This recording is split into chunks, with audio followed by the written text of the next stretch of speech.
दो राज्यों के विधानसभा चुनाव के जो आंकड़े सामने आए हैं उनसे कांग्रेस कमजोर कड़ी साबित हो रही है। यह भी साबित हो रहा है कि कांग्रेस के लिए भाजपा से सीधा मुकाबला बहुत मुश्किल है, क्योंकि जहां भी भाजपा से उसका मुकाबला होता है वहां उसका स्ट्राइक रेट खराब हो जाती है।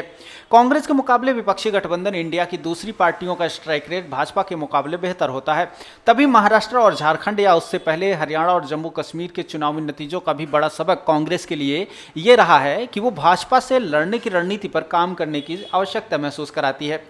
अगर महाराष्ट्र के विधानसभा चुनाव की बात करें तो वहां कांग्रेस 102 सीटों पर चुनाव लड़ी थी, जिनमें से 75 पर उसका सीधा मुकाबला भाजपा से था। इन 75 सीटों में से कांग्रेस सिर्फ 10 सीट जीत पाई, यानी सिर्फ 7.5% का स्ट्राइक रेट रहा। वो 65 सीटों पर हारी, जिनमें 7 सीटें तो ऐसी थी जिन पर कांग्रेस का उम्मीदवार दूसरे स्थान पर भी नहीं रहा।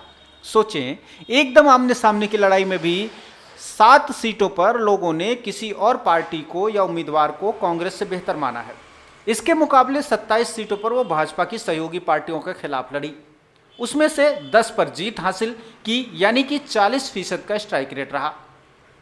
इसका मतलब यह है कि भाजपा ने जिस नैरेटिव के जरिए अपने को कांग्रेस से बेहतर पार्टी के तौर पर स्थापित किया है, कांग्रेस को उस नैरेटिव की काट खोजनी पड़ेगी और वो भाजपा से तभी लड़ पाएगी।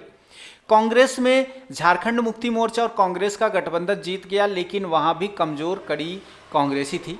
कांग्रेस के नेता कह रहे थे कि पिछली बार की तरह इस बार पार्टी 16 सीटें जीत गई हैं, लेकिन वह तर्क सही नहीं था। कांग्रेस 30 सीटों पर लड़ी थी, जिनमें से 16 सीटें जीती।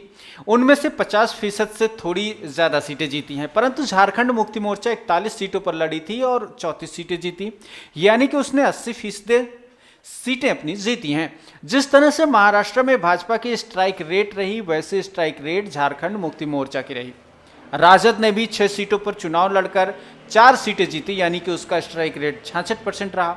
इसका मतलब है कि कांग्रेस को अपनी रणनीति और एजेंडे में सुधार करना चाहिए, साथ ही राज्यों में ज्यादा सीटें लड़ने पर जिद छोड़ देनी चाहिए, तभी उसका राजनीतिक क्षेत्र में पुनः उद्धार होने की संभावना है। ये वीडियो आपको कैसा लगा हमें कमेंट कर बताएं, अपनी राय अवश्य दें, लाइक करें, फॉलो करें और इसके अलावा अपने दोस्तों में भी शेयर करें।